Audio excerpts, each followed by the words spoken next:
We're in Malone, New York on Election Day 1999, and while everybody is exercising his and her civic duty, we're doing something like our civic duty in a place that we visited before, but believe me, there are massive changes at what used to be called the Alice Hyde Hospital in Malone.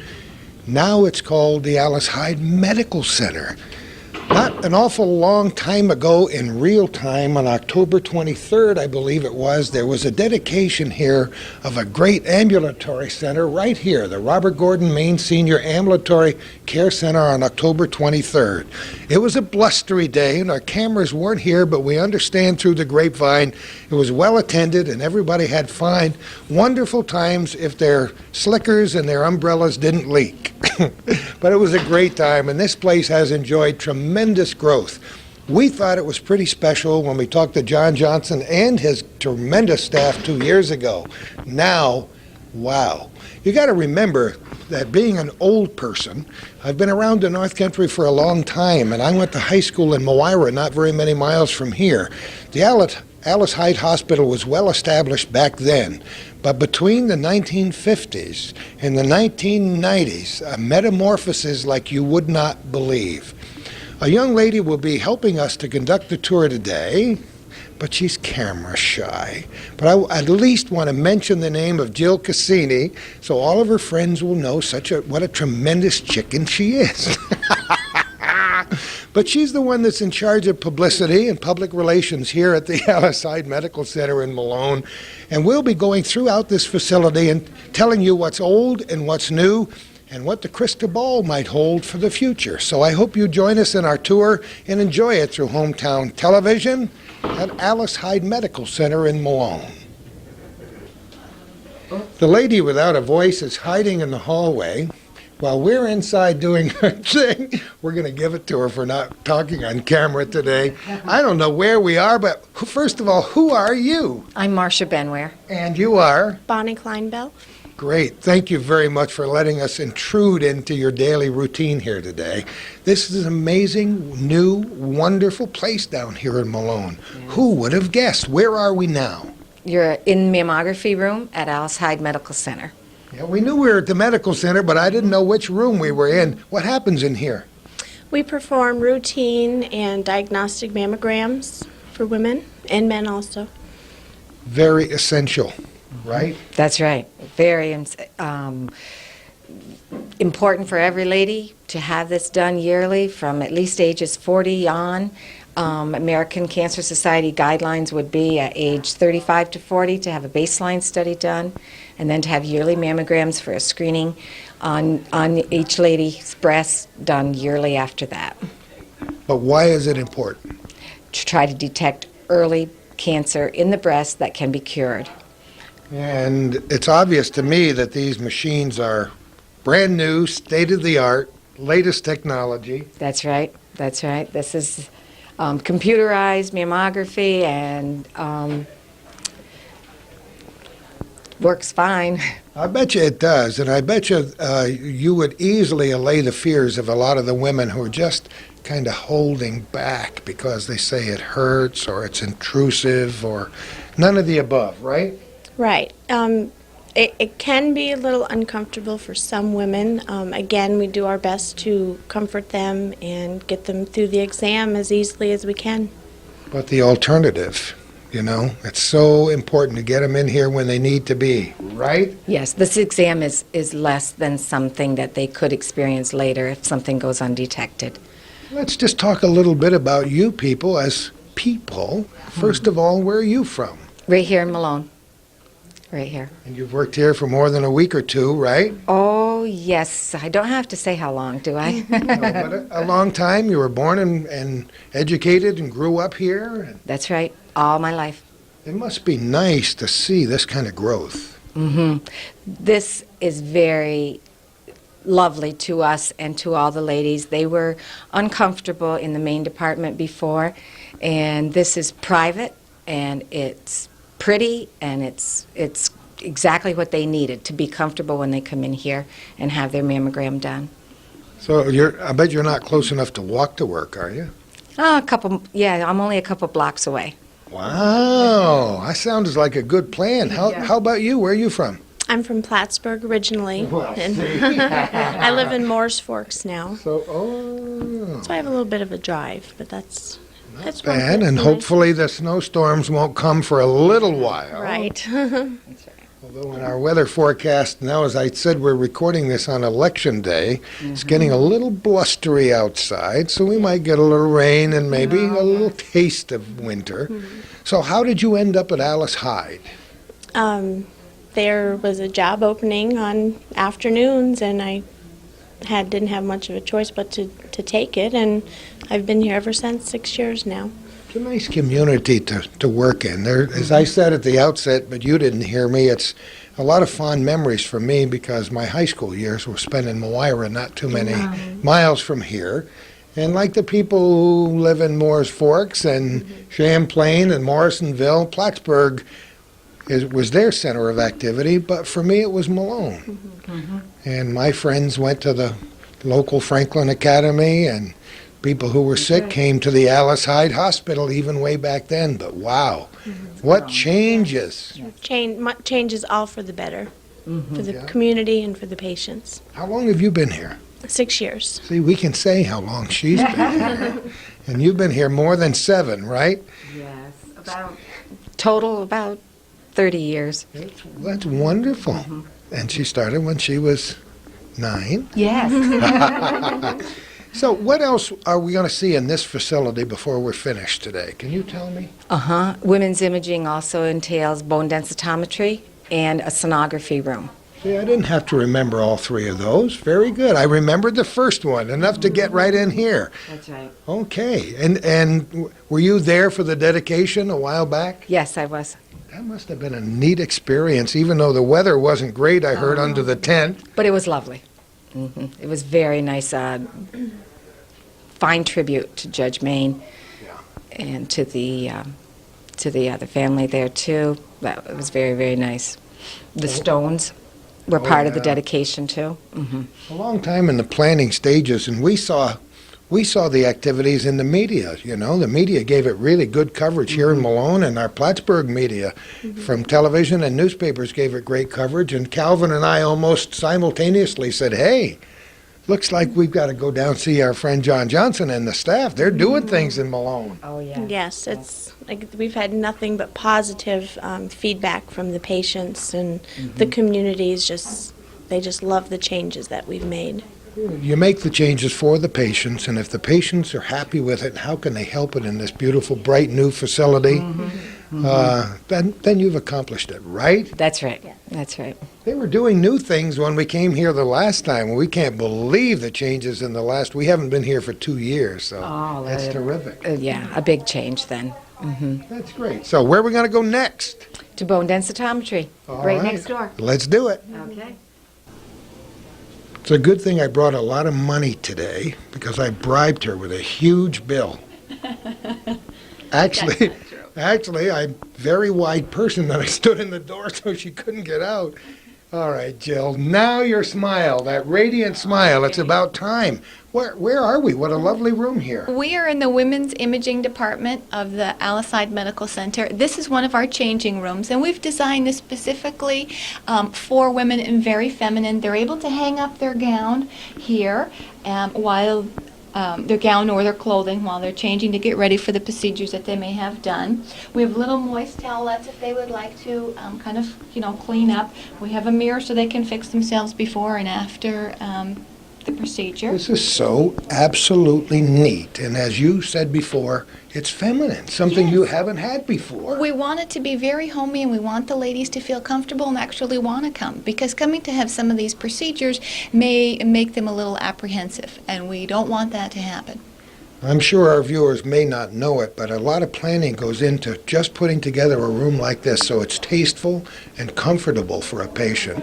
It feels like you just walked right into your bedroom to change. Yes, we have exactly the same thing on the other side. I don't know if you want to see that or not. Of course we do. Just follow us and we'll head over there and you walk in and I'll walk in behind you.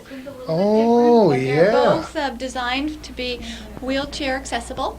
for our ladies who may be in a wheelchair. We have a chair with sides on it so they can also, get in and out if they need to. This one actually has a green lamp, so we know the other one's burgundy and this one's green. And we have lockers with locks so that the patients will feel comfortable that no one will be touching their clothing while they're in having their procedure done. what a terrific idea. 2 changing rooms. 2 changing rooms. We have a bathroom there, very All right, necessary. yes, sure, we can take a look at that too. Yeah, step right over the cord. Okay. Is there a light? Turn the light on. Is the light? We know there's a light, but we can't find it yet. Here we are. Oh, okay. Here's the light. Can Calvin look in there? You sure can. Let me just move. That's very, very tasteful. And we have the dirty gowns Yep. that are put away there. What a nice, fresh, new facility. Did it actually open the day of the dedication, or has it been open for a while? It's been now? open since the end of July.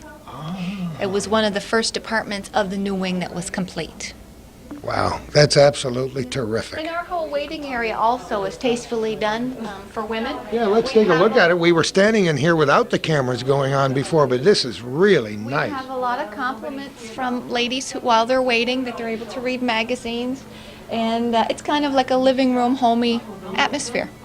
Yeah, it's how many hospitals do we remember as children that just didn't feel homey And good comfortable. and comfortable. They felt very medicinal or very clean and sterile and white. And that's not the way that we want to do it here at Alice Hyde Medical Center. We want to make people feel good. We always want to make them feel better than they did when they walked in the door, right? That's right. All Are right. we ready to see bone densitometry? We are in this room. This room right All right, let's move inside.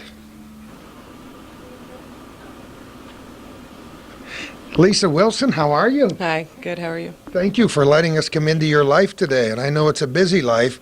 What a wonderful new place. Where are we now? We are in the Women's Imaging Center in the bone densitometry department. Tell me what happens here. What we do here is a test called a DEXA scan. It is to find out if people have osteoporosis, if their bones are becoming weak and brittle, which some people really, they may think that everything is okay, their bones are okay, and they're really not. And this is the only test really to show accurately if that has taken effect or not. Like mammography, is this something that all women should have at a certain point in time, or is this something that only people who might have a predisposition for osteoporosis would have, or how does that work? There are certain guidelines that the doctors go by. There's risk factors.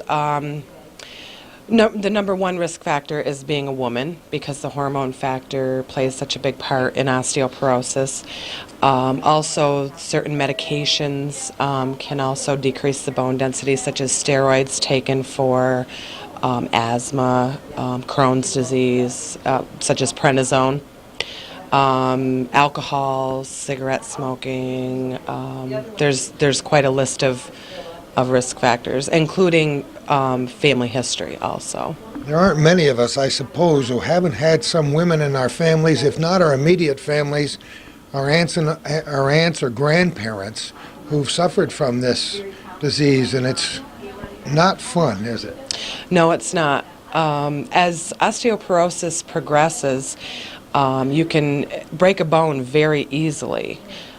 Sometimes you don't even have to fall or have an injury to break a vertebrae in the spine. What happens as osteoporosis progresses in the spine, we see what we call compression fractures, which the body of the vertebral bodies they become weakened, and then they just sort of compress, and it causes a fracture through the vertebrae, and they compress, and there really isn't any thing you can do about that. It's very painful. It causes a person to limit their ability to do certain things in life, and so this test it can show ahead of time if this is happening. Very nice to be able to do this now Yes. because not too many years ago that was impossible. Correct. What we do here are the lower spine, which is called the lumbar spine, and we scan one of the hips also. Those are the two most common sites of fracture in women, and also they're quite accurate areas to get the bone density from. Other hospitals do different, they do wrists or they do whole bodies or whatever. Those are just our two routine views that we do here. All right. Now tell us who we've got over here. This isn't a real patient today, right? No, She's got a this is one call. of our mammographers. How are you? Good, and you? Who are you? I'm Shannon Legacy. Yeah, I knew Shannon loves this job because he gets a 10-minute break while everybody else is looking at her. So what do we got to do with Shannon over here today? I'm going to scan her lower spine, her lumbar spine, and her hip. We're going to find out if she's quite young, by the way. She's in her early 30s. But even at that age, certain people can have the start of osteoporosis and they don't even know it. Osteoporosis is basically called the silent disease because you may have it and you don't even know it. So we're going to see what her bone density is today. What advantage would there be in discovering this in your 30s? Well, there are certain medications out in the market now that can reverse the effects of osteoporosis and start rebuilding new bone. The advantage would be that when she's 50 or 60 and she hasn't broken a hip or broken, a wrist or a vertebrae in her spine or something, she's going to be a lot better off than had she not found out until then, 20 or 30 years later. And it can be, so they say, fixed. That's great. Well, let's do it. I think our viewers will be excited to see how this works. Everything, of course, these days is computerized, right, Lise? It sure is. This machine runs all by computer. It's not. It doesn't print out any X-rays. It prints it all out on computer paper. There's a list of graphs. There's a picture that shows what has been scanned, and then the computer analyzes every aspect of the part that we scan and figures out what the bone density is at certain parts, on each vertebrae and that type of thing. And then it gives us a total score for the spine and a total score for the hip called a T-score. To figure out if, like, in layman's terms, just to look at the T-score and say it's minus 1.2, that doesn't mean anything to the average person. Doesn't mean she failed the test, right? It doesn't mean she failed the test, but if you look at it like this, that 0 is normal, and then there's 1 deviation above, 2 deviations above, 3 deviations above, and the same below. Anything that's 1 deviation below or lower constitutes a follow-up exam and possibly some therapy, such as calcium and hormone replacement if the patient isn't on them, or if it's quite a bit lower, then it would go into a little bit more complex with some of these medications. One of the medications is called Fosamax, and that one seems to work the best at this point. We're seeing a lot of improvement there in patients that have been on the medication anywhere from a year to a year and a half, and then they have a follow-up. We're learning more about it almost every day. Exactly. There's more research being done, more new information being printed every day in magazines and newspapers and on television, and we're finding that our patient load here in 2 years has increased 100%. Definitely, at least. When people find out about this amazing, wonderful, bright new facility and the charming people that work here and allow us to use them as guinea pigs, Yes. they'll be in here to get the test done. Let's see how it works. Okay. I'm going to get her all set up Okay. in the position first, and Yep. then I'm going to tell the computer what to do, and then this arm is going to move down, it's going to scan her. Okay, we'll watch you do it. Okay. Lift up your legs. this block under your knees. She's never had this done, so. Okay. There we go. Oops. That. Okay.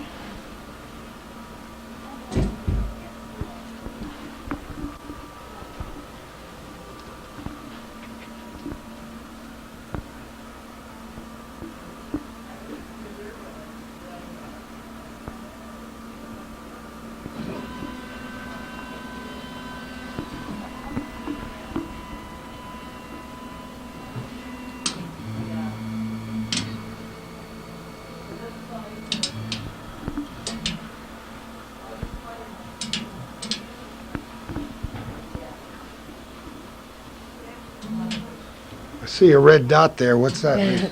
The red dot is, it's a laser, and that just tells us where we're positioning, where the position is going to start on the image that comes up on the computer.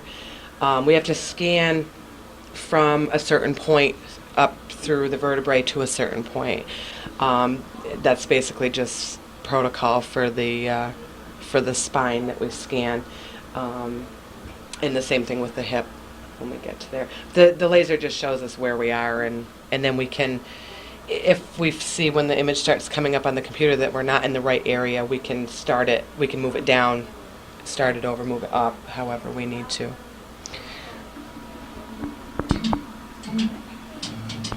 Okay, we're gonna see how we...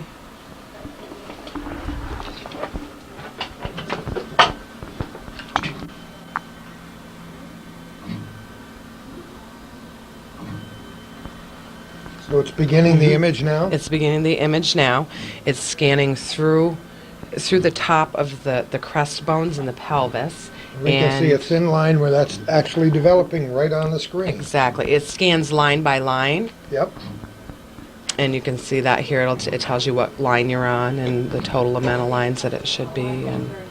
And right now it's scanning through sort of like the top of the fifth vertebrae in the lumbar spine, and then it's just going to go up through the fourth and the third and the second and the first, so we get to the thoracic spine, which is where the ribs start, and then that's where we stop it. Technology just blows me away. To watch this happen is so exciting. It's amazing. So many people comment on that when they come in here too. They can't believe how far technology has gone in the last 10 years even. 5 years even. It's worth hanging around for a few more years. Yes, exactly. We know we're all mortal, but we hope we hang around long enough to see all these amazing things happen. And whether we're involved in medicine or not, you are, I'm not, except this way, peripherally. We're all excited in anything that will help to make people better and prolong life, aren't we? Yes, and that's exactly what this test is meant to do, is to find out, early enough and to try to correct the problem of osteoporosis. And actually, looking at that image, could you actually see anomalies in that image based on your experience? You can't tell from the image by looking at the image what the bone density is. We can, with the image, we can see if there are certain things that are congenital defects or whatever, or just because everybody's insides are different. They all don't look the same on this screen. Guarantee you mine are different from the average man. This almost looks like a human face. It's amazing. Yes, and as you can see right here, it says on the bottom of this picture, it says image not for diagnosis. You expected me to see that little tiny print over there? Come on. Well, I know it's there, so. It looks like a totem pole. It's amazing. There's another face coming up. So, see, this It's is, magic. It's really magic. you can see the lines in between the vertebrae here. Oh, yes. This is the top of the fifth vertebrae in the lumbar spine. This is the fourth vertebrae. This is the third. We're scanning through the second right now. We're going to go up through the fifth and halfway through the 12th vertebrae in the thoracic spine, and then we stop the image, and that's where the image ends. But then the test isn't completely finished because we have to analyze that image with the computer, tell it what sections to diagnose through, and then that's how we get our answer. So there's more work after this image is taken. So normally the total test would take how long? 20 minutes? The total test from the time the patient gets here until the time they're actually done the scanning is approximately a half an hour to 40 minutes because they have to fill out a history sheet. That's very important. The doctors need to know any history there is with medications and fractures and that type of thing over the years, and their menopause history and that type of thing.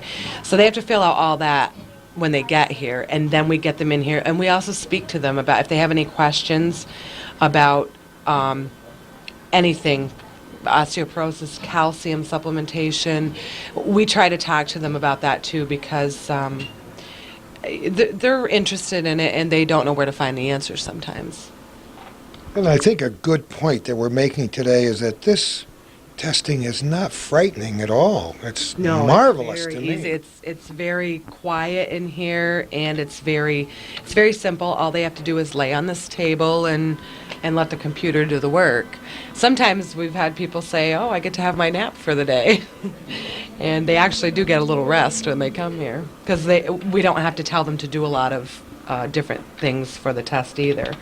Now I'm going to scan her hip, and I'm just telling the computer to switch over from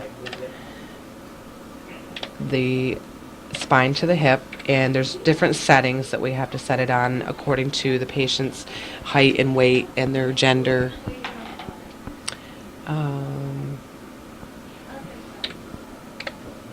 Yeah, you feel locked. All right, we're moving forward. We changed the battery, and so in case things might have been altered only slightly on your screen, we're doing things like holding you down. I hope you don't have claustrophobia, but just are these just heavy bags, right? These are rice bags. Okay. And what they do is, as the image is scanned, it evens out the tissue and the bone densities. Leave that one there for a second. Okay, I'm gonna get this all positioned, and then what we're gonna do is scan. It's basically just below the hip joint, about 2 inches, and then about 2 inches above the actual hip joint.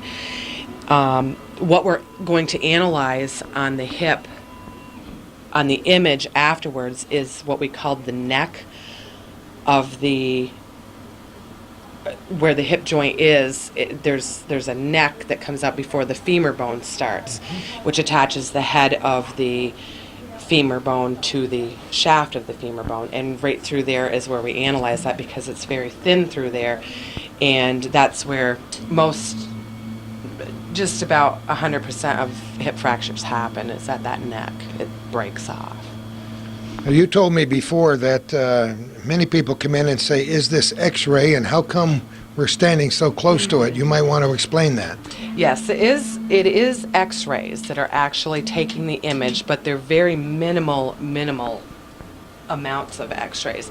And a lot of people do come in, and when we start the test, they say to us, "You're going to stay in here while I'm having this X-ray?" Or they ask ahead of time, is this X-rays? And we explain that to them too. So that sometimes makes them feel a little bit better too, that it's very minimal amount of radiation they're getting. So it's actually less than what you would get on a chest X-ray. And I'm moving this little laser around here again to position it where I think I should be. And then I'm going to check on here once we start.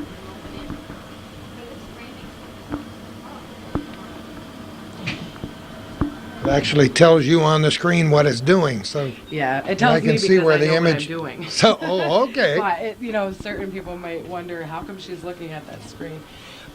What we look for here, as before when I told you about the scanning of each line, on the current line, it should be 25 lines, approximately 25 lines before it gets to the area of the level of the symphysis pubis, which is one of the pelvic bones, the bottom of the pelvic bone. Okay, so we're at we were at 27, and it started into the pelvic bone. You can see it taking image right here now. It's actually a little bit farther down there. This is just the outer edge. And you can see the image of the hip coming. How new is this actual equipment in here?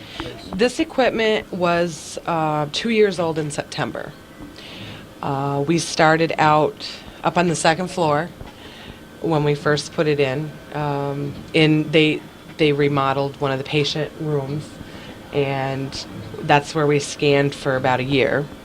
And then we moved down the hall on the second floor when they started some more construction, and to down more towards ICU on the second floor. And then we moved down here when they opened up the new department. So we've had 3 moves here in 2 years, less than 2 years So actually. it's nice to finally have a home. It's nice to be in here, yes, and it's so cheerful in here, and it's so quiet, and the patients are really relaxed, and it's easier for them to find rather than trying to go all the way up to the second floor and figure out where they are and which end they're supposed to be at. And so it's actually really nice now that we're down here. You must have had to have some pretty intensive training to learn how to run it. Well, when we first started, there was a person that came from Wisconsin and trained 3 of us for 3 days.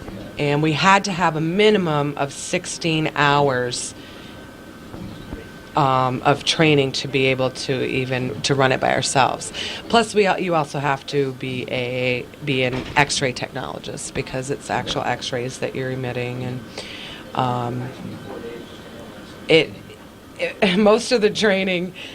Most of what we learned, we taught ourselves along the way since that 16 hours that we spent with him. It's always the case, isn't it? We've come a long way. We've learned a lot since then, and it's actually, stuff you learn on your own. You teach yourself, you teach each other, and which has been nice. There's 3 of us that do these tests. So if you have a question, you're constantly asking one of the other ones, has this happened to you, or do you know how to do this, or whatever. So it's nice that, just not only one person was trained for it.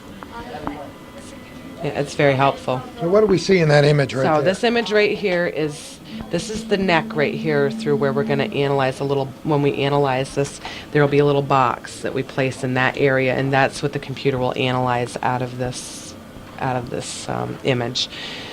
Here is the ball of the humerus right here. Here's the neck, and then this is where the shaft of the femur starts.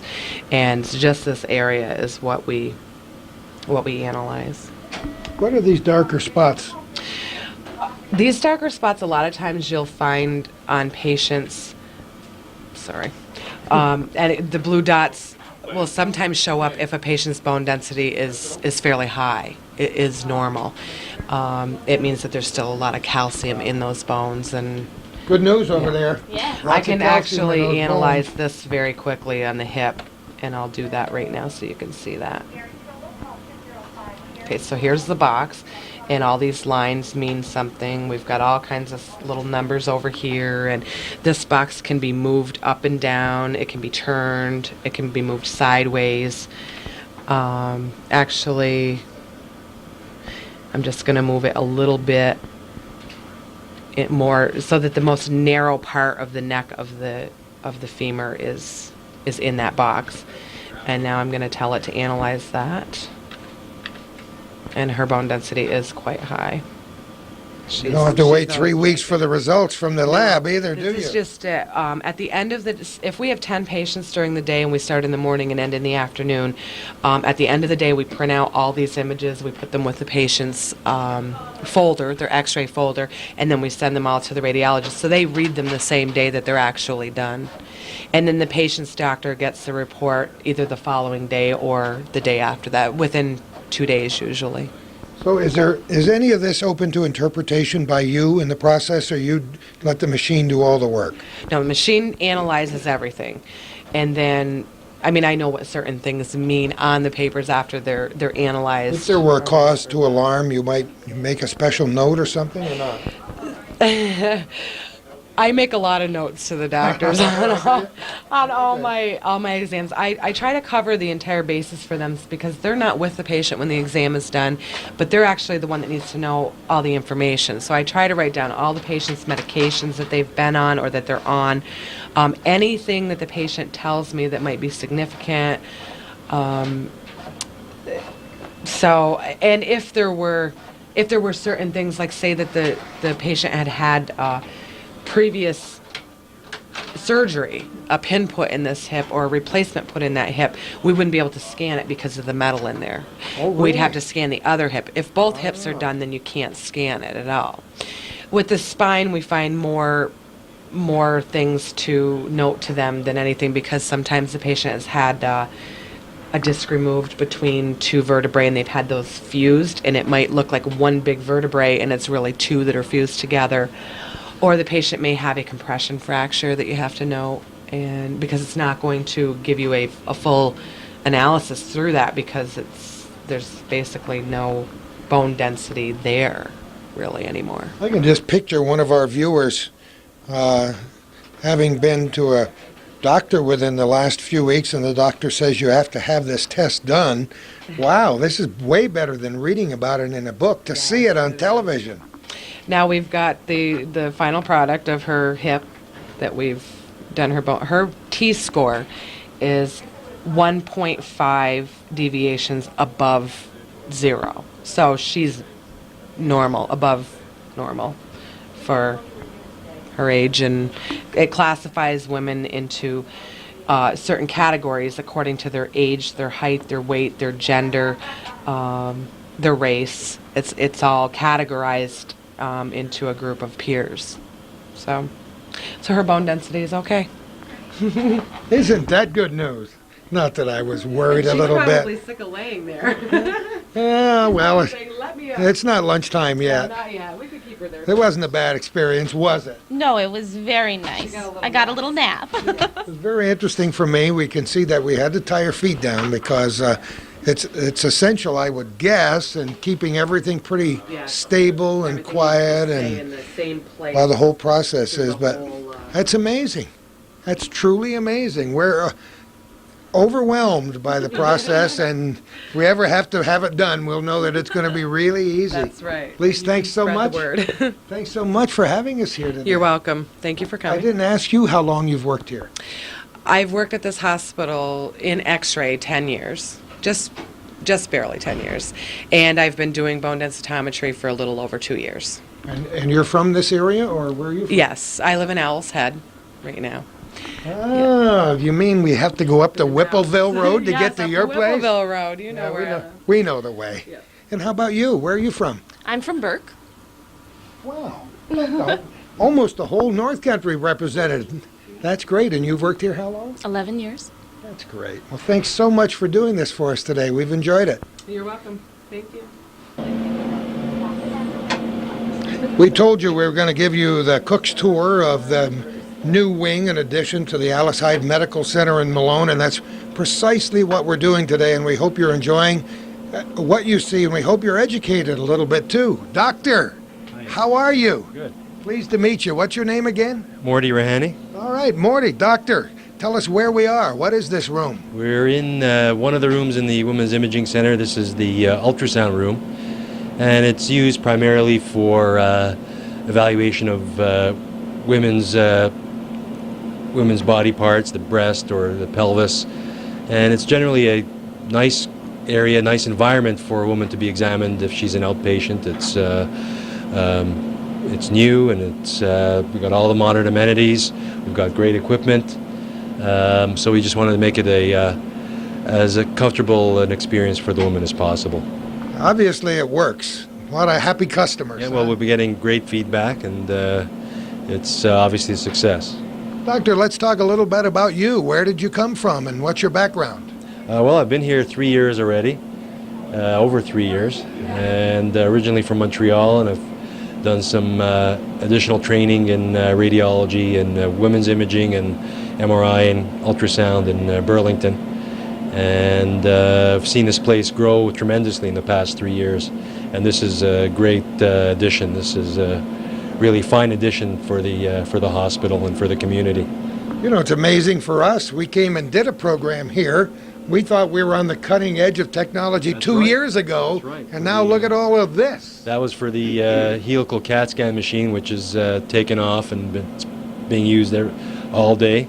And this will just, although we had ultrasound before, this will take the surplus or the waiting time from our other area and make it much less. And also for women just to come in here.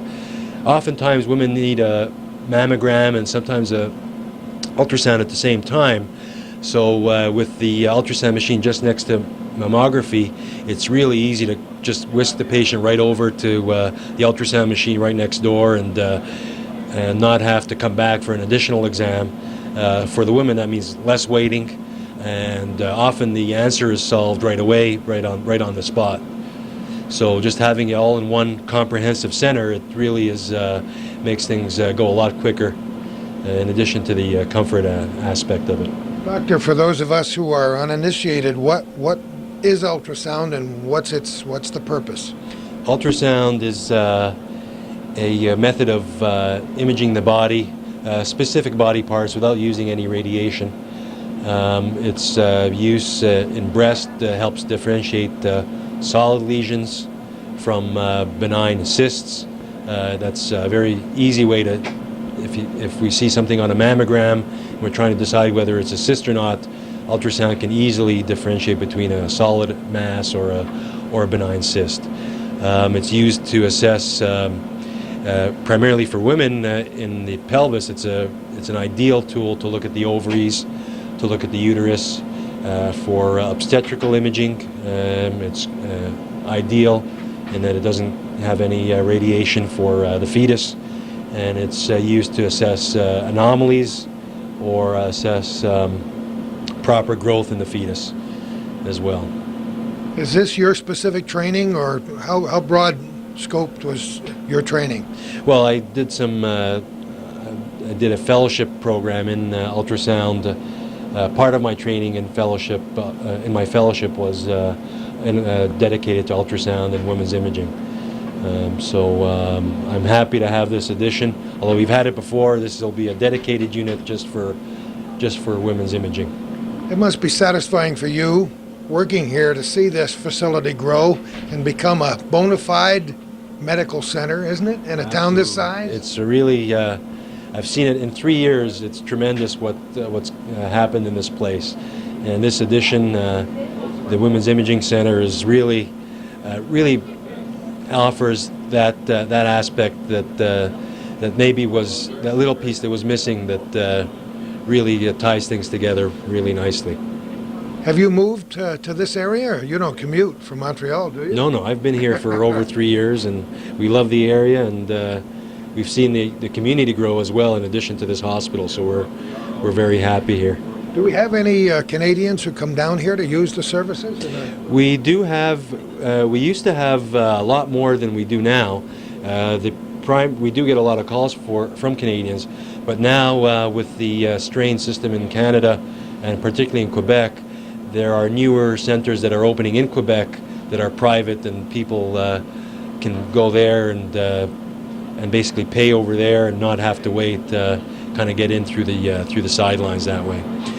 Yeah, I guess a lot of our viewers don't know the two systems on either side of the border are very different. But actually, we were in Montreal and saw a segment about this Women's Imaging Center in Montreal, so they are showing it on the news there too. So it is getting some exposure there, believe it or not. We're Actually, not that far away. the media has been very kind to this medical center over the last couple of weeks, beginning with a dedication and interviews with staff members, so people throughout this entire region are becoming very familiar with what you do, and that's not bad. Yep, we're very proud, and we know it's going to be a great addition to the community. Well, doctor, you found a willing patient.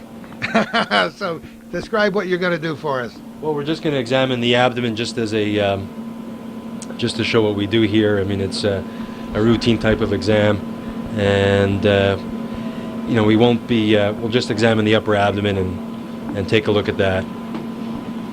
Reminding our viewers that these are staff members who volunteered for this today, right? What's your name? Janice Boyer. Yes, thanks for allowing us to do this today. So just explain what you're doing as you go along, Doc. Okay. As I said, the ultrasound machine. Ultrasound has been a imaging modality that's been around for a couple of decades, but it's been refined and improved a great deal. The machines that are available today are able to, the technology allows us to look even into larger patients and look at vascular flow in masses or in areas that we're concerned about, and get excellent resolution as well. So we'll just look at the upper abdomen.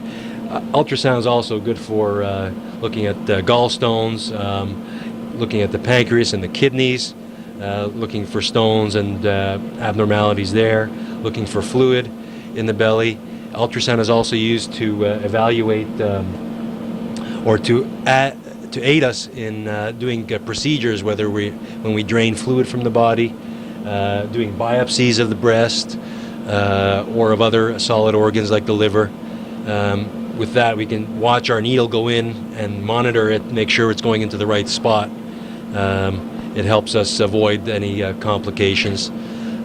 So it's not only for diagnostic, it's in terms of imaging anatomy, but it also helps us make specific diagnosis when we want to perform a biopsy.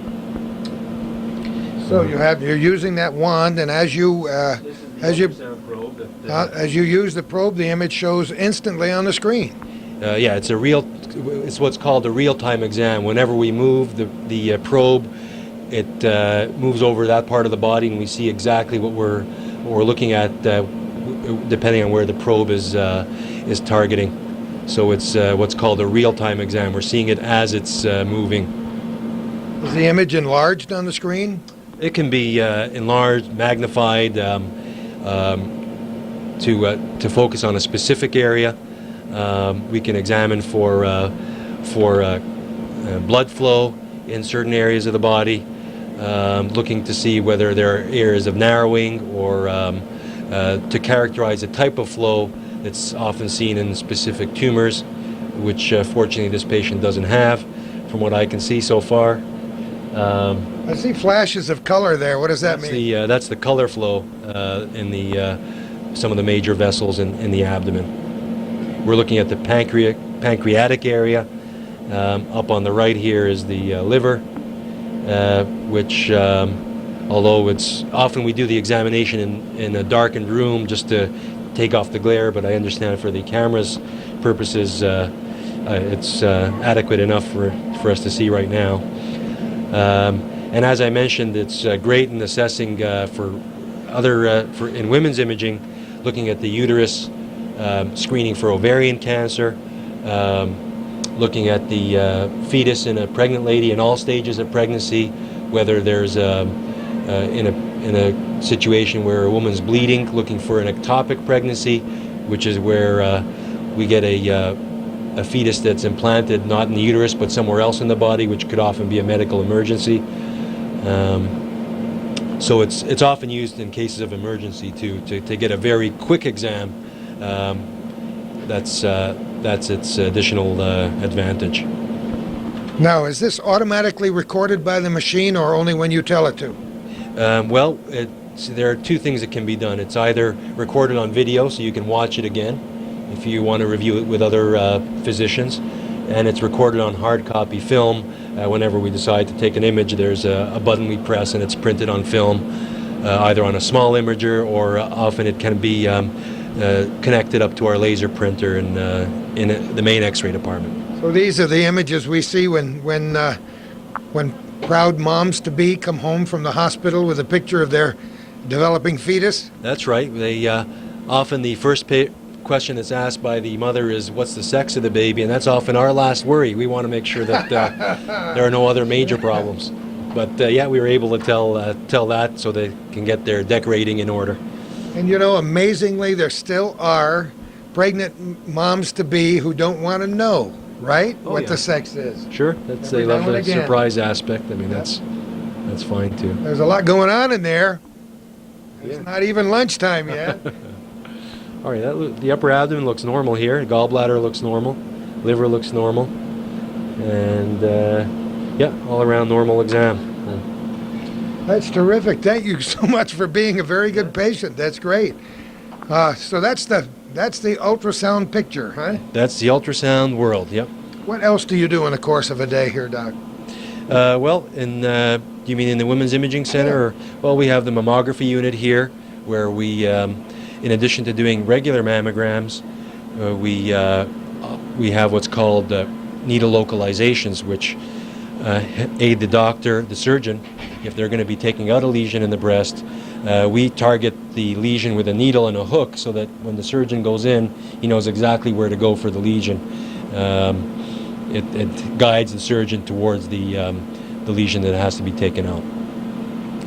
It's amazing to me how medicine progresses, especially within the last, say, 50 years of medicine, what technology has done for us, what the computer age has meant for in terms of diagnosis. Yeah. It's hard to believe how your predecessors did some of the amazing things they did without these diagnostic tools. This is true. I mean, it's still although technology is a big part of medicine these days, the clinician's acumen and the clinical skills of the doctor will never be replaced, I don't think. I mean, everyone's talking You better about, hope not, right? everyone's talking about computers doing all the medical work, but the doctor, the clinician is still obviously the biggest part. Obviously, yeah. Even though we've seen machines that actually do analysis of what they've seen, somebody's still got to look at it later and make a determination. And whether the news is good or bad, somebody's got to tell that patient and reassure them. Right. You said acumen, and that's a good word. Yeah.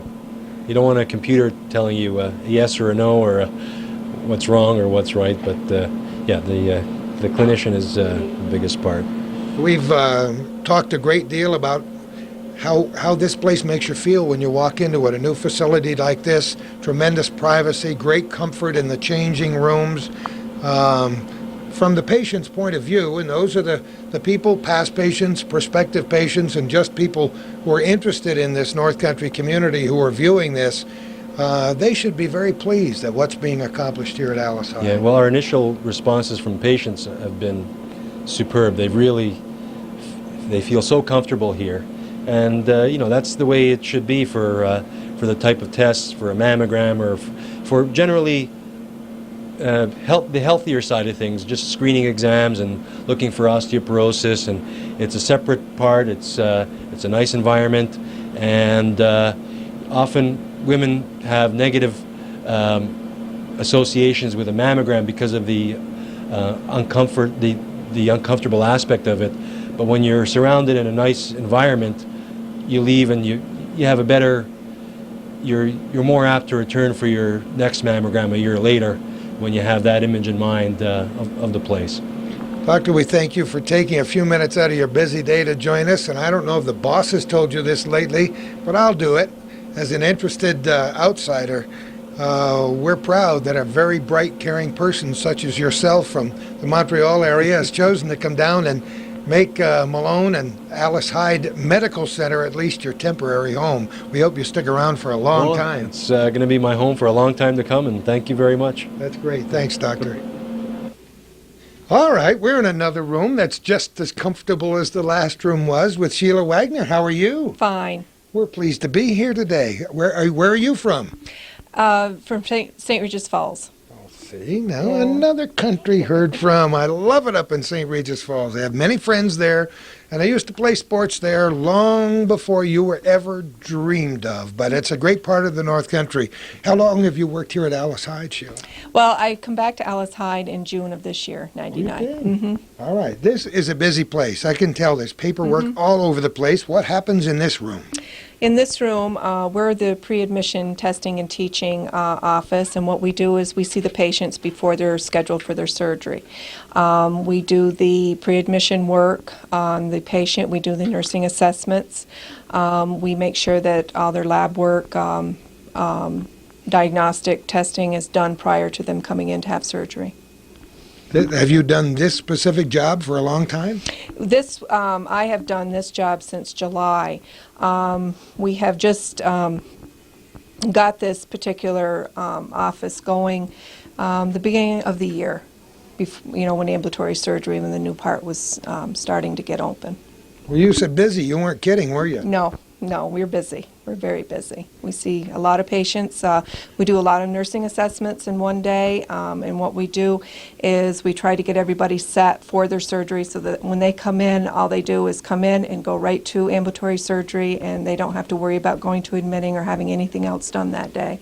Yeah, it's important to make the patients and the prospective patients comfortable because, first of all, a lot of people through the years, there's been a stigma attached to hospitals and medical centers, and you normally only go there when you think you may have something wrong with you or you already know you have something wrong with you. So anything you can do to ease that trauma is good. And I think this new wing at Alice Hyde Medical Center and its whole new concept in delivering health care is a good one, especially for the patient, and that's who really counts, right? Correct. It really makes them feel at ease, and we're able to answer any questions that they have in regards to their surgery or if they have questions in regards to their anesthesia, and it really helps to make them comfortable, to know exactly what's going to happen when they come in. Is there any other aspect of that you said teaching? This is a teaching room?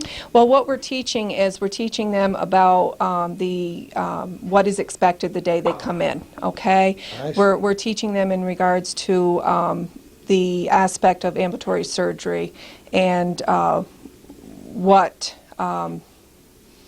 is expected of them when they come in that day. That's the teaching part, and the teaching after when they're discharged.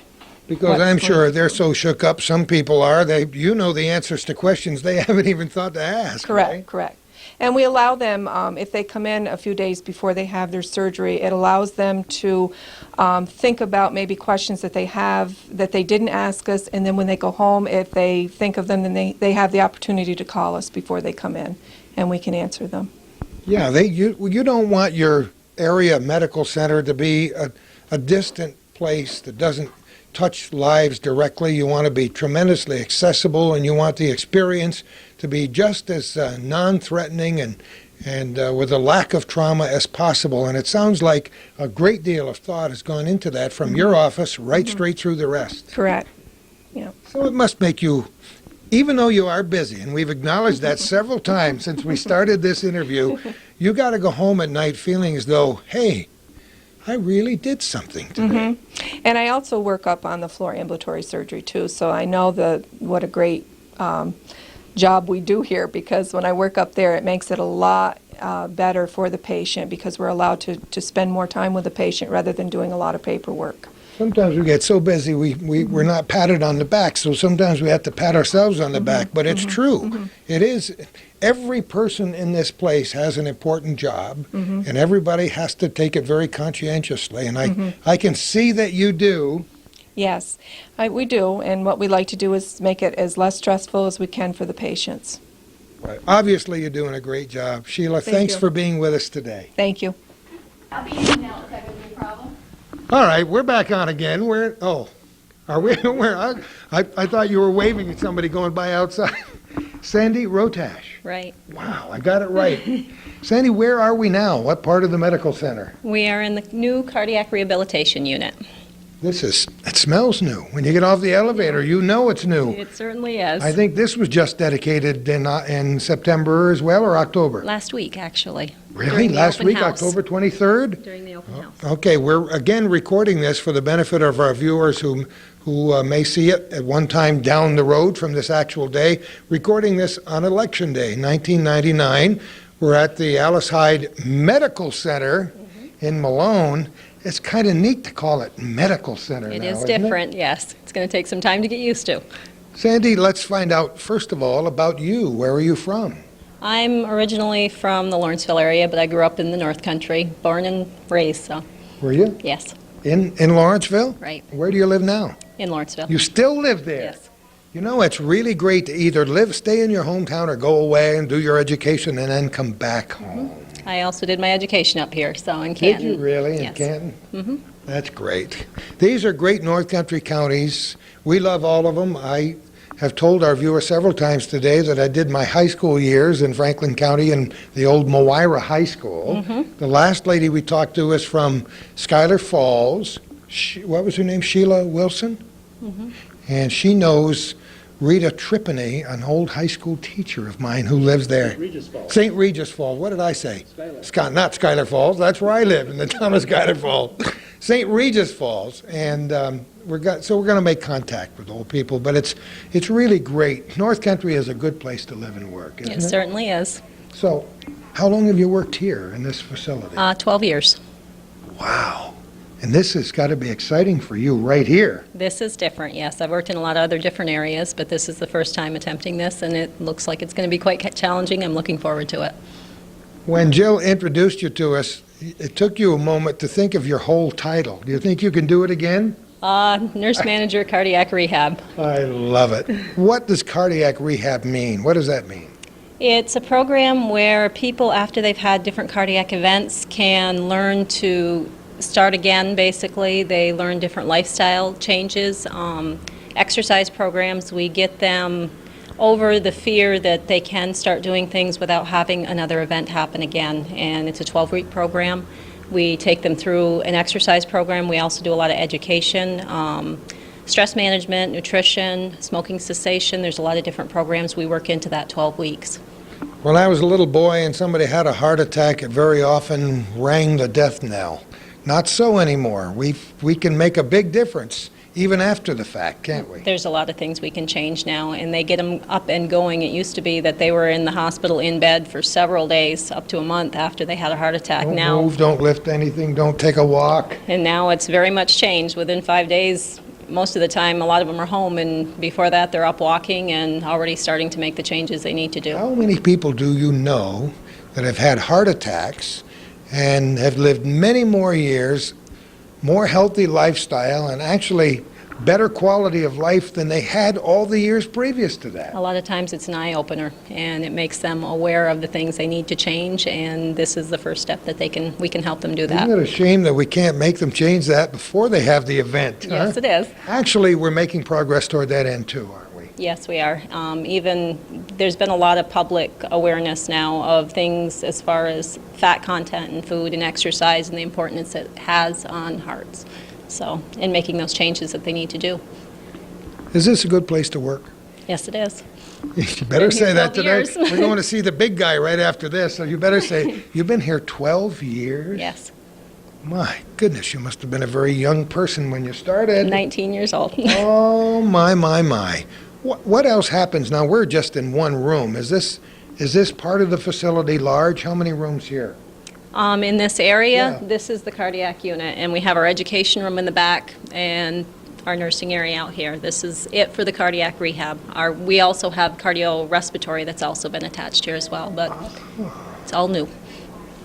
There aren't many patients in here today, obviously, Today but is an off day. Yeah. Oh, it is? Monday, Wednesday, Friday that's is why when they we're had gonna us be come open. down here today. Yes. So I imagine it's getting pretty busy now. We're getting a lot of referrals coming in, so we're just in the new stages of it.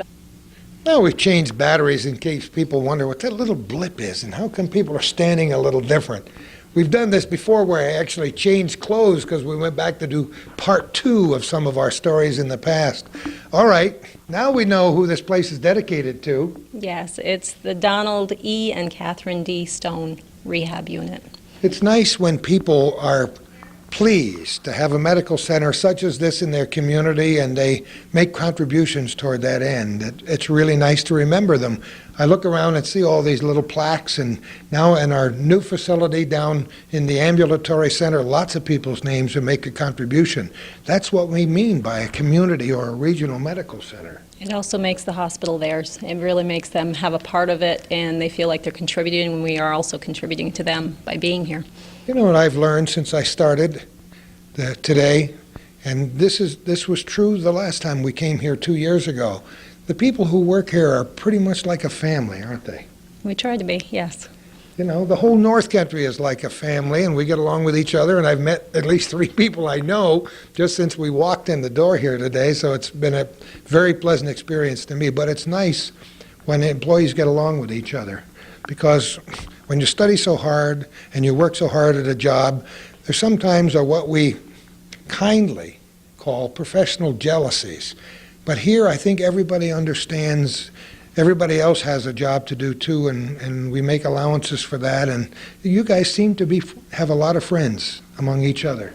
It's good when you can appreciate the other areas, what they do, and how the whole picture comes together when everybody contributes together to make it that way. And as we've said to everyone else, it's got to be satisfying at the end of the day when you know, by getting somebody on these machines and saying, listen, you got to do this. You want to be around when your kids grow up, when your grandchildren start school, you got to do this. And to have them listen, and then to see the product of what you're teaching them. It is, and especially when you see them start wanting it as well, and wanting it for themselves to make those changes. How many times have we seen it happen? I could mention several names in our area of people who had a problem, a circulation problem, a heart problem, and their entire lives have changed. And they're grateful for facilities like this. It makes it a lot nicer, too, when it's closer to home. They don't have to travel those distances to go to the other areas. Well, that's true, and we've talked about in the past, because some of the things that are here today were just in the dream stages the last time we were here. We always have John get a crystal ball out and say, what would you like to see in the future? And I don't know which end of the building it was, but we ended up our program standing on a roof outside the heating plant, I think it was, saying, you know, this is it. Look at our campus. It's nice then, and dreaming of something that was going to happen in the future. And guess what? In 1999, the future is now. We've had a lot of new areas open up in the last few years, and it's good. It's good for the public, and it helps everyone. Sandy, thanks so much for inviting us here today. We put everybody on the spot, and everybody's been very gracious to us. Have a wonderful day and a great life. You too. I leave you on your own for 2 years, John. You changed the whole name of the place. Son of a gun. It's been 2 years, has it, Gordy? Doesn't seem possible. Calvin reminded me that when we walked in. We didn't have any idea what door to walk into. And I said, Calvin, when we left here, we were standing on a roof somewhere looking over this vast domain. And we're back, John Johnson. How are you? Good, Gordy. I think 2 years ago when we were on the roof, we were pointing out where this new wing was going to be and some of the other plans that we had. And now I'm happy today to say that it's come to fruition, and we're very proud of the facility we have here. How could you help but be proud? John is president of this organization, which is now called a medical center. It was a long time happening, but boy, it's got to feel good. It does. You know, we've done a lot to try to improve the services that have been provided here in our community. I perhaps said it 2 years ago, but I'll repeat it again. We started about 5 years ago going out to the 20 various communities within our service area, trying to determine from those communities what services were lacking and what services we could improve upon. And as a result of those meetings, we've developed a Healthcare 2000 long-range plan, and I'm happy to say that with the completion of what you've seen here today, we've accomplished all that we set out to do for the year 2000. And as we've said to others, we don't intend to sit on our hands at this point. We've begun again visiting those same 20 communities. We're looking for ideas of how we can improve and expand upon what we're doing now beyond the year 2000. So it's an ongoing process, and hopefully you'll be back here in 2 years with some even bigger and better things going on. If we were smart, we would have prefaced this entire program with the closing of our last program 2 years ago to let people know what the dreams were so we could put you on the spot and see if you made it. But I think you've gone beyond some of those dreams. I don't know of anything that we didn't intend to do 5 years ago that hasn't been accomplished. And I think in addition to that, we have cardiac rehab that came to light a couple of years ago as a real need. We were finding that a lot of people that had suffered cardiac arrest were returning to the community, and there was really no rehab program locally, and they were again being forced to travel to points far away. We now have that program in place, and hopefully our community will utilize that service. You know, walking in here was like walking into the lobby of a fine hotel. We look in the rooms and what a different aspect entirely from what medical centers were thought to be like, or what we thought they should have been like 40 or 50 years ago. It's incredible what you've accomplished. Well, I think times are changing. I don't think it's just Alice Hyde Hospital. I think all healthcare facilities now are realizing that in order to really provide the services that we need to provide, that we have to have a good quality infrastructure to attract physicians, to attract patients, to make space for the high-tech equipment that we're now purchasing. So this is a different place, obviously, from our early years when we were going to hospitals that used to be made out of cement block and looked like a cement block fortress, but now they're very beautiful, and I think patient satisfaction is key at this time. You know, last time we were here, you took us on a tour, and we looked at the old, and we looked at the new, and there are all those aspects still here, but now there's the very new, the brand new, the squeaky clean new. There's very new. We haven't forgotten the old. As I think we discussed 2 years ago, we've done a lot of work on our initial structure, the 1912 building. There's a lot of sentiment that we kept that building and we've upgraded it, and we've really made it a beautiful building, looking very much like it did in 1912. And then we've just worked our way through to the 1930 American Legion building, where there's been improvements there. You've seen what's happened in the 1960 building, the acute care building, where we've thoroughly went through the building and upgraded the space in those areas. And then this new building here that goes along with the 1989 edition just, I think, sets everything off to the point that we're in great shape for the new millennium.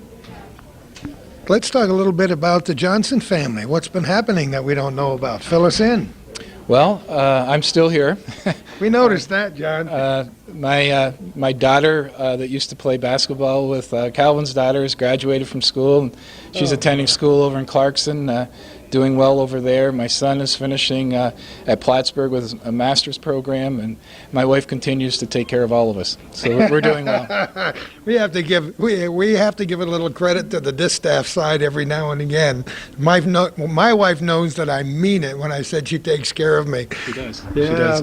She was working at the we're recording this on Election Day, as we've said many times, and before she left, she said, now make sure you get the right socks to go with the jacket, and don't take another tie out of the class. That's great. So how's the basketball game going, or don't we dare to ask that, John? Well, I'm still waiting for a challenge from Calvin. I'm the reigning champion, and until I receive a challenge, I'll continue to hold on to the trophy. I expected to see a hoop right outside the building, somewhere near the entrance door, but since it wasn't there, I guess we don't have to do that challenge today. You guys are old buddies, though. Yeah, we're friends from way back. As I said, our daughters play basketball together in a great program over in the Champlain area, and it's great for the girls. It's great for the families. You know, we have met 10 or 15 people who work for you here at the Alice Hyde Medical Center. They're all from different communities, from Plattsburgh to St. Regis Falls to Burke and to the Lawrenceville area. And I said to one of them upstairs in that cardiac rehab unit, it seems like a nice family here. And when you're sitting at the top, it must be good to look at these folks and say, boy, it's really nice. They work under a lot of stress. We work very hard here. We've come a long ways. We've dedicated this new facility. It must be nice that these people are getting along and appreciating each other. And I think family is the operative word, isn't it, John? That's our hope, that we're the Alice Hyde family, and oftentimes we refer to ourselves that way. Our community, so to speak, obviously is just not the Malone area. We expand into areas of St. Lawrence County, into areas of Clinton County, and south into the Adirondacks, so that we draw from a large area not only for patients but for employees. We are a large employer in our area, and we employ on any given day 475 full-time equivalents, and it provides a good opportunity for the people in our community, and we're very grateful for the hard, dedicated work that we get from our employees. How long have you been here? I've been here about 9.5, about 9 years, I guess, and I've been the CEO for approximately 5 years now. It's absolutely essential for families, small businesses, and large, and yes, even for for hospitals and medical centers to develop long-range plans. You have to know where you want to go, and you have to strive. You have to have something to strive for.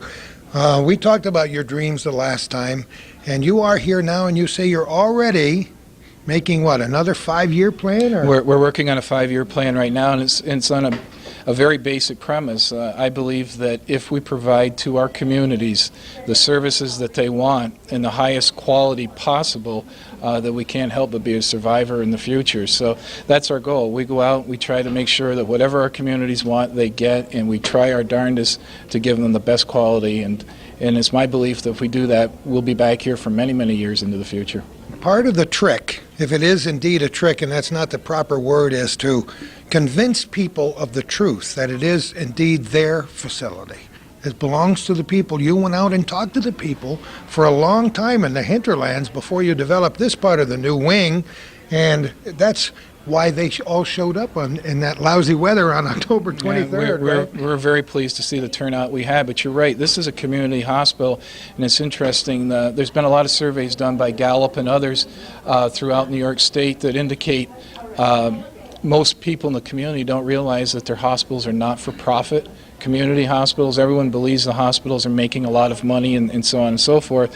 Well, as you know, Gordy, that's not the case. In particular, as a community not-for-profit hospital, as the Alice Hyde Medical Center is, all monies that are left over at the end of the year are just simply plowed back into the hospital or the nursing home or the health centers that we have or the dialysis or whatever, just to buy more updated equipment, perhaps to recruit individuals who have skills that we're now able to afford and so on. So as the community supports us and as we take in the money and as we pay out the bills, anything that's left over, we find new and better ways of providing services to the people in the community. Obviously, you're doing very well at that too. Let's look back here. This is the plaque, right? This is the Robert Gordon Main Senior plaque. As you know, Judge Main Senior was a great friend of the hospital. He had served on our board for many, many, many years. Actually, his son, Robert Gordon Main Jr., is our current chairman of the board. For those people that knew Judge Main Senior, he was just a great guy. I knew him from my early years, and he always treated everyone just as though they were his best friend. He's a great guy, and I feel very proud that this facility is named after him. So the day of the dedication, the weather wasn't good, but there was a lot of great warmth around, wasn't there? There was. There's a lot of remembering of Judge Main, and everyone is just so proud that this building can carry his name. How long did it take you before Alice Hyde Medical Center rolled off your lips? Not long. You know, this has been something we've been talking about for a number of years, and initially we felt that we didn't want to be calling ourselves something that we were not. And as we began to expand our services, it became apparent to us that we were no longer the Alice Hyde Hospital. We were much more than the hospital. And in order to get a better understanding of the services that we provide, we came to the conclusion through our executive board and through our foundation board that the logical name would be the Alice Hyde Medical Center, and we're very pleased to be able to name that today. And as you grow, it allows you to attract even better quality physicians and nurses, and the whole thing is part of a process, right? It's like a snowball. Yeah. You know, it keeps growing and moving along, and as long as we continue and never lose sight of the fact that we're here to provide quality service, as long as we can provide that quality of service, I believe that's the best salesperson that we can have. So we're really pushing to make sure that when people leave that they're pleased, and if they're not pleased, we want to know about it, and because we want to find ways to improve upon that we're doing. We talked about making a plan for this facility and achieving those goals. How about your personal goals? You've got to be pretty happy you're at this point in your life and having accomplished this much. Not that you did it all alone, John, but we'll give you all the credit you deserve. You shouldn't give me all the credit, because without the board that I work for, without the staff that I work with, anyone that is in leadership knows that you just are not going to be successful unless people around you pull a weight along with you. So I'm very, very pleased that I've had the staff that I've had.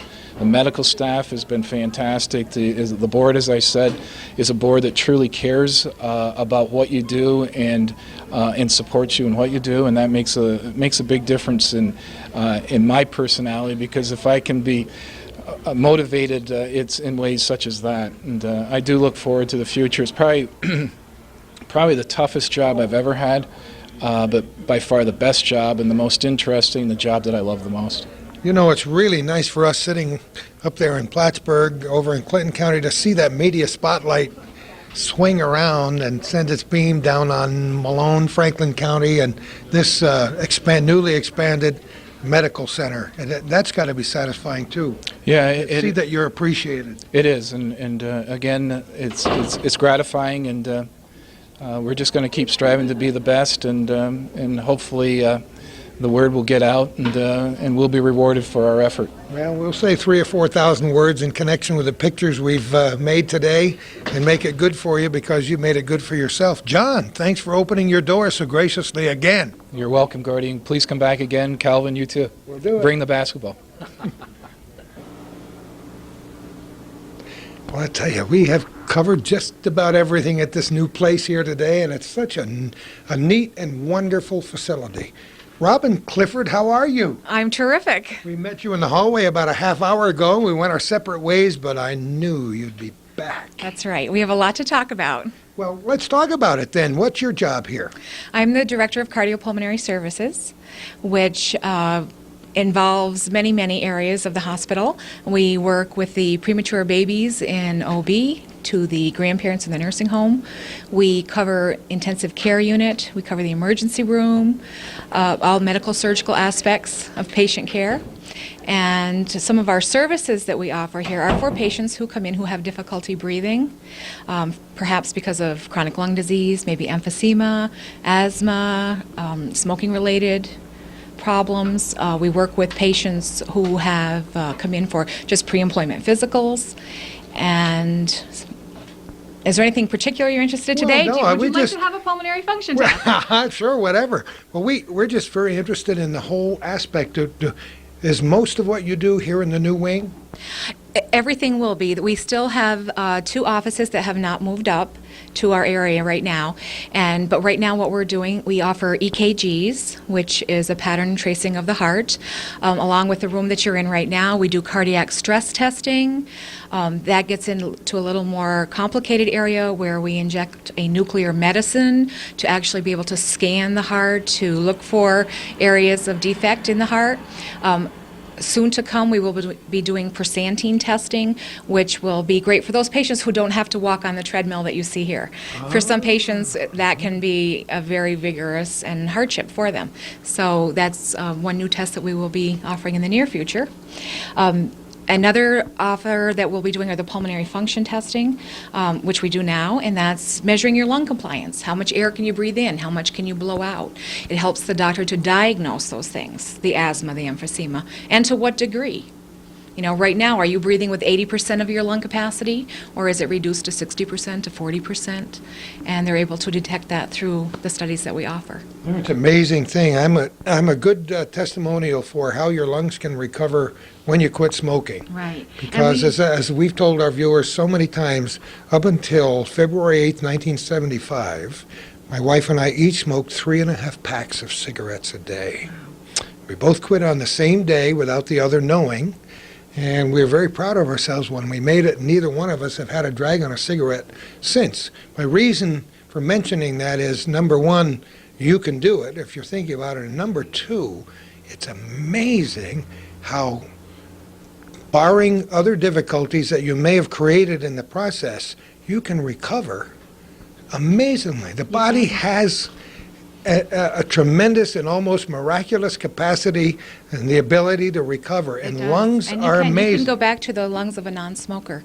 And right now, we do offer support services for those people who can't quite do it on their own.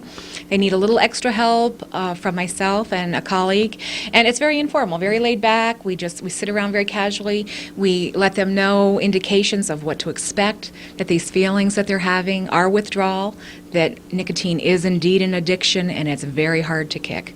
Those who do, if you know anybody, you yourself, you really need to give them credit. Give them that pat on the back. So it works. it works. And what you do here is a huge part of what this medical center does. Yes, it is. And I hope that people out there who hear my voice and who feel that, they've tried once, 2, 3 times to quit smoking, that it takes practice to quit. So come join us once a week, every Thursday night. We're here. That's great. Let's talk about you personally. We like to get the background of everybody here. Where did you come from, and what happened before you arrived here? Well, I was born and raised in Saranac Lake and went to school there. Another country. So was my wife. Really? Wonderful. Yeah. And I worked at Adirondack Medical Center for 11 years in the respiratory department there. And I went back to school in Syracuse, got my degree. I'm a registered respiratory therapist, which means that my schooling was primarily heart and lung. It was a direct focus on the two. And so very much that makes me a good part of this team at Alice Hyde. That's great. How long have you been here? I've been here 10 years. Gee, Now don't start adding up numbers. No, but a lot of people we've met here have been here 10, 11, or 12 It'll be 11 years November 8th. That's great. Right. A lot of people have been here for a while, and that helps to make a very cohesive team when you got some experience. It does. And because we are a small department and we have to work closely together, everyone is cross-trained to work in the specialty areas that you've seen today. We've come here in a day when a lot of things, this is a day off for some of the rooms in this particular facility, so we haven't seen a lot of patients on purpose, but when this place gets going, it's kind of very, busy very busy. around Yes, here. it is. So we've seen a lot of smiling faces, and we don't want to give the idea that these people don't work very hard for a living, because they do. Yeah. And well, that's we very, do. very We good pride professionals. ourselves in our department to not keep the patient waiting. We try to keep on schedule. We try to keep things moving along, and if we can't, we let them know why. So, if a doctor's being held up or if there's an emergency somewhere else, we like to let them know that too. And our staff are also trained to go on emergency transports. So we do work outside the facility. We will transfer an acute patient to Burlington, to Fletcher Allen, or to Plattsburgh. We have also made several trips recently to Albany, and this is part of their skills and part of their training. So it's not boring. You're not in one place. You're through the whole building. Nothing else, it's not boring. That's right. You carry a beeper, and when you're needed and they call you stat, you stop what you're doing and you go to that area, because that patient will take priority. That's great. So, Well, you're all consummate professionals, and Robin, we thank you so much for being part of our little show it's today. been fun. Thank you. I'm been glad you great. came. Well, I said if we could only find somebody from Upper Chateauguay Lake. And guess what? We met Shirley Bingle. How are you? I'm very well, and how are you today? I'm just great. Welcome to our new unit. We're an AMSurge, ambulatory surgery unit, at Alice Hyde Medical Center in Malone. What a beautiful new unit it is, Shirley. Thank you. We're very proud of it, and we're pleased for our patients that we have this nice new facility for them. How did you, now you're from Upper Chateauguay Lake, how did you end up down here at Alice Hyde? Well, I was originally from Montreal, and I married somebody from Lime Mountain, and here I am. That's just about the trip that people take. Montreal, Lion Mountain, Malone. That's it. You've been everywhere. Where is there else to go after that, right? Shirley, tell us about what we're looking at around us here. Well, we have a capacity for 15 patients in our new unit. We have primarily the single units that you see here. We designed the ambulatory surgery unit in response to patients' requests for individual cubicles. We do have one double cubicle down the way, which I will show you, and we use that for certain people that we want to cohort, maybe pediatric patients, for example. The patients come in, their families can wait with them here prior to the patient going to surgery. Once the patient has gone to surgery, The family goes down and waits in the lobby area. There's a coffee shop down there now, very conveniently designed that way. And after the surgery, we call down and the switchboard sends the family members up, and they can then remain with the patient until the patient is discharged. Things are a lot different now in ambulatory surgery than they used to be. Tell us some of the ways. Well, probably the main thing is just the speed and efficiency with which patients are admitted, taken to the operating room, cared for, and then discharged. There's definitely a much shorter recovery time than there was, say, 10 years ago. Also, there are so many more surgeries that are done on an outpatient basis than there were 10 years ago. For example, gallbladder surgery. That's the same day procedure now. Isn't that amazing? Think about that if you had your gallbladder out 30 years ago. I'd rather not. If I had to have it done, I'd rather have it done now. You know, we say this in every age, what a marvelous age we live in, and I suppose they said that 30 years ago. But just taking the tour of this facility today, this great, old, new facility, medical center that dates way back to the early part of this century and is still growing strong as we move into a new millennium. Calvin and I are just amazed at how far technology has come. The bottom line for people here is quality of life. Right. Make you feel better and live longer. That's what we're here for. Right. For example, today happens to be a day when Dr. DeGrosier is doing cataract surgeries. And people come in, of course, they're rather apprehensive, and they're always amazed after the surgery at how relatively easy it is for them, and the great benefit they're going to derive from that. I can remember 30-some years ago when I first began nursing, cataract surgery required a patient to be flat on their back in bed for a week with sandbags on either side of the head and clear fluids spoon-fed to them. And here they are. They come back, and within half hour, 45 minutes, they've had their lunch and they're on their way out the door. You know? Isn't that amazing? Great. Calvin was just telling me about one of his relatives who is about to or ready to undergo some cataract surgery, right? Yeah, his brother Sam. And yes, I can remember a lot more than 30 years ago, Shirley, because I'm a lot older than you are, when cataract surgery was a really big deal. And now they're telling us the amazing things they can do with our eyes to make them better than we started with. I can't even imagine. I feel as though I could conquer the world now with this lousy vision and trifocals. If I had 20/10 vision, I don't know what I'd do. But yeah, that's a perfect example, cataract surgery, how far we've come. Right, and as you mentioned, quality of life. I mean, the quality of life is definitely improved by these patients having their vision improved, and it's done so much more easily now. And it's so nice to have a beautiful, bright AmSurg unit right here at the medical center in Malone, so that patients don't have to get in their car and travel for an hour and a half and take a ferry boat and do all the other things that they used to have to do. Not that these aren't other wonderful facilities around the North Country, excuse me, and around the Northeast, but to have it near your hometown. We're very proud of the fact we're able to offer state-of-the-art services here. And as I mentioned before, the unit was designed in response to patients' wishes, which they had either expressed verbally or that we received via the questionnaires that are given to all of the patients upon their discharge from here. We've talked a couple of times about the family of nice people that work here, and they're charming people we've met here today. And also what's impressed us is the fact that most of the people who work here were born and brought up within 50, 60 miles of this place. Yes, and we do have some employees that are coming from other areas now. In this department, I do have a nurse who lives in Messina. And as I say, It's just a hop on us. It's nothing. Yeah, I think I've only missed work aside from the ice storm. I've only missed work one day because of the weather, and I've made that. We talked a lot about anomalies here today, and the ice storm we hope was an anomaly. We don't ever even want to think about that again. You know, I've cleared a lot of that from my mind, except when I go back and look at a couple of the programs we did. We did a program right after the ice storm with our friends, the Parkers, on the Slauson Road in West Chazy, a sugar bush. Oh, and we saw how many trees were ruined, and it's sad to look back on it. It's sad to look in my own yard and to know that some of those beautiful big trees that were vibrant before that ice storm are dying a slow death, and I'm going to have to drop them down and cut them up.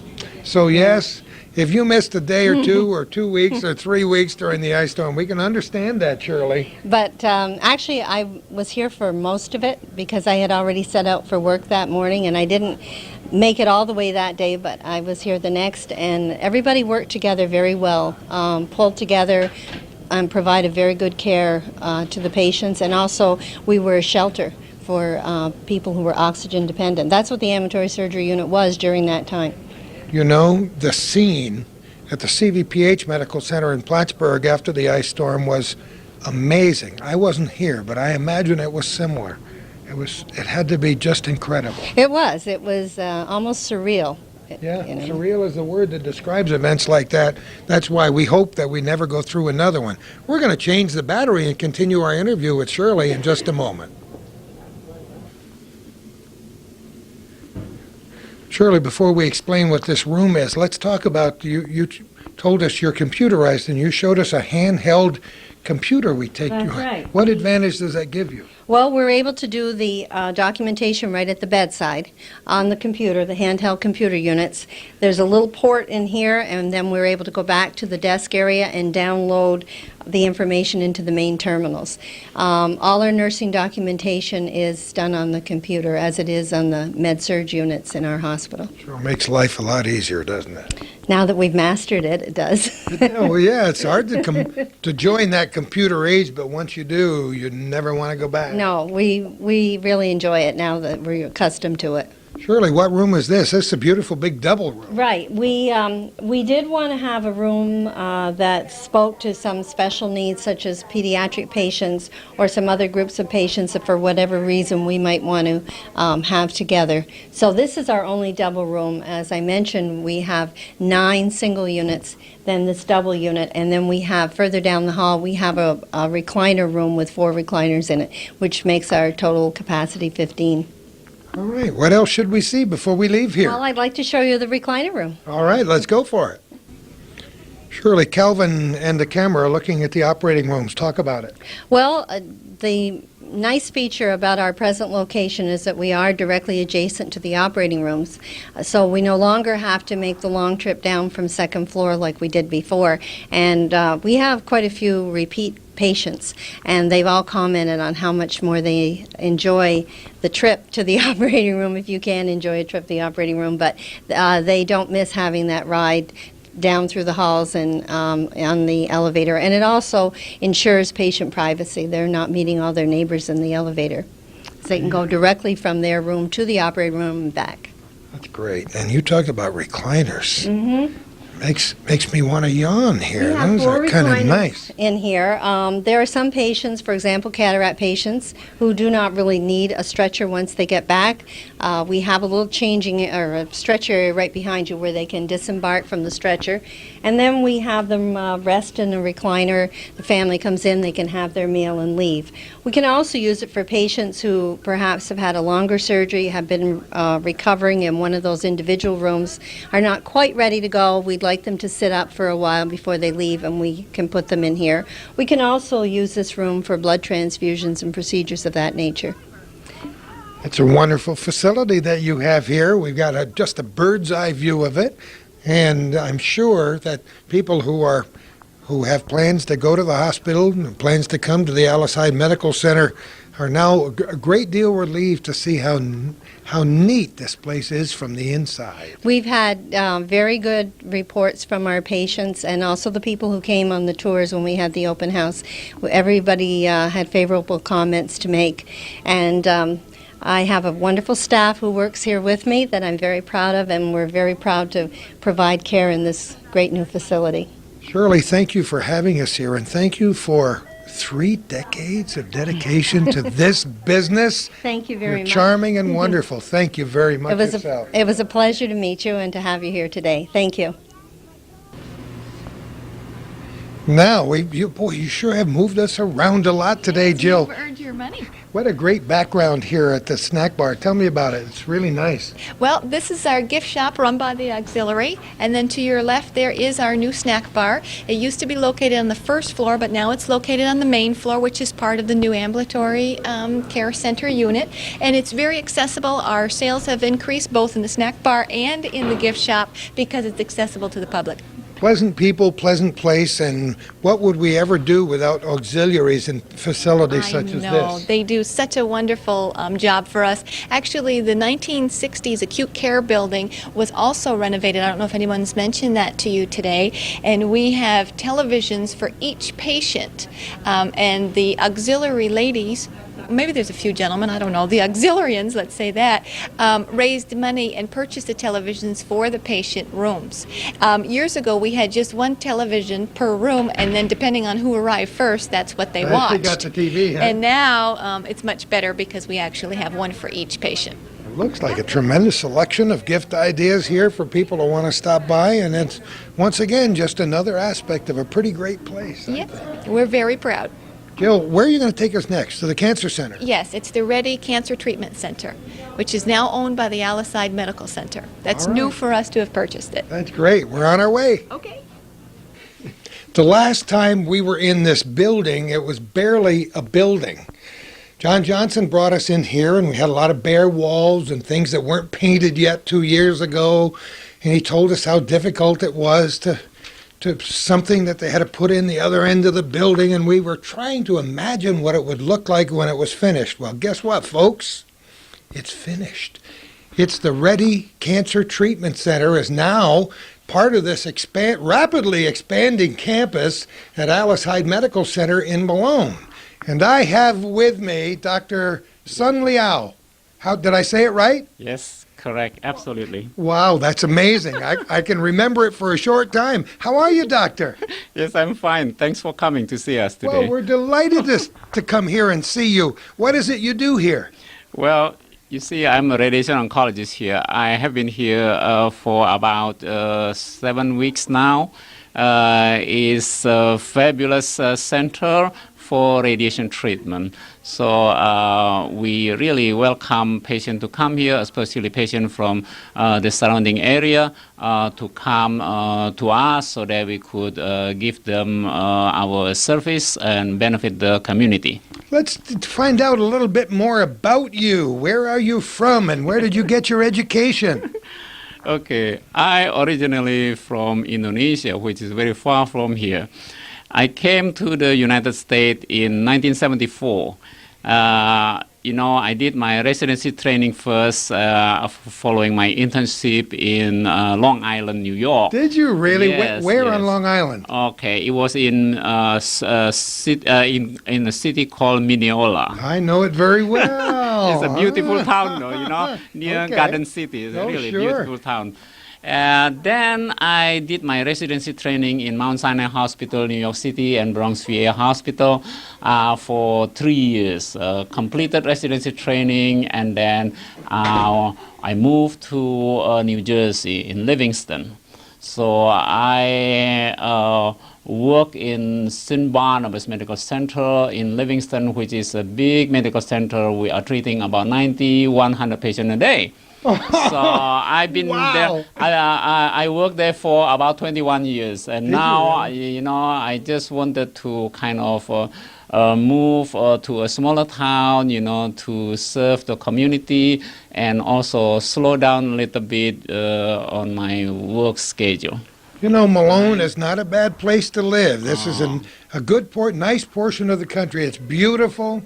In the summer and fall, sometimes the snow gets up a little bit deep, Doctor. I don't know if you're ready for the winters. I'm ready for that. I already have a four-wheel drive, I'm ready for that. I'm just waiting for the snow to come. Well, we're delighted you're here, and you've only been here 7 weeks? That's right. Oh, that's great. Well, the weather has been great. I could tell you that. The weather has been warm here. We're recording this on Election Day, 1999. Temperature is expected to be in the 60s, but I have a feeling that's going to be the lull before the winter storms here. But you're ready. You got the four-wheel drive. I am ready. You got the snow shovel outside the door. Yes. Oh, by the way, we are going to have support group meeting for the patient with cancer, especially patient with cancer of breast, cancer of prostate. So we are going to hold a meeting sponsored by the American Cancer Society. The meeting is going to be in Potsdam, which is in Northern New York Radiation Oncology Center. It's very important to have these kinds of group meetings for people to let them know that there are others going through what they're going through and to support each other. Support groups are vital, aren't they? Of course, you see, when the patient meet together, the new patient has a lot of anxiety, a lot of questions. When they meet with the patient who were treated years ago, they feel a lot better. You see, they support each other. We have some terrific equipment in this new facility. It's really pretty much state of the art. It's only been open for a couple years. That's right. This center has been open for about 3 years. So has been really serving the community very, very well. And we also have the medical oncologists, we have excellent surgeons all work together with us. You see, you need really to have a good teamwork to do the job in helping the patient with cancer. Did you bring your family with you when you moved here? Did you come alone? Yes. I have my wife with me. Of course, I also need the support from my wife, right? She can help you shovel, right? All right. Oh, Doctor, it's been so nice to come here today and see this great facility. It's nice to know that the Cancer Treatment Center is now a part of the campus at the Alice Hyde Medical Center here in Malone. It all works very hard to make people happy and healthy and live long, healthy lives, and that's what you're all here for, right? That's right. Absolutely. Doctor, thanks so much for letting us in for a moment on your busy day. Okay, thanks for coming. Nice to meet you, Have a nice Doctor. day, okay? Bye-bye. Thank you. Well, we started our quest about 3 hours ago in real time, and here we are at noontime in real time on Election Day 1999, having given our viewers and ourselves a liberal education and more than a bird's eye view of this tremendous Alice Hyde Medical Center in Malone, New York. And it's all your fault, Jill. Oh, it's not my fault. It was my pleasure to have had you gentlemen here today. It's a great campus. Every time I come to Malone, I feel like I'm home, as I spent so much of my early childhood here.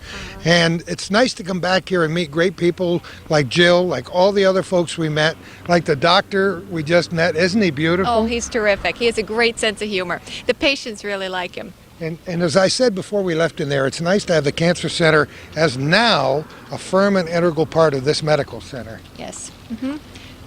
Jill, thanks again for having us down here today. Please invite us back again. We can't wait to see what the future might bring. Oh, yeah, those questions should have been directed to John Johnson. What does the future hold? Yeah, he's already told us that we're in for a bright future. They've already got a loose plan for the next 5 years, and it looks like I saw your name on at least 2 pages there, so I guess your job is secure. I'll be busy, yes.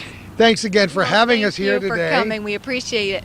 Thank you. You all for watching this program, and who knows where we're going to be next time for the program called Our Little Corner.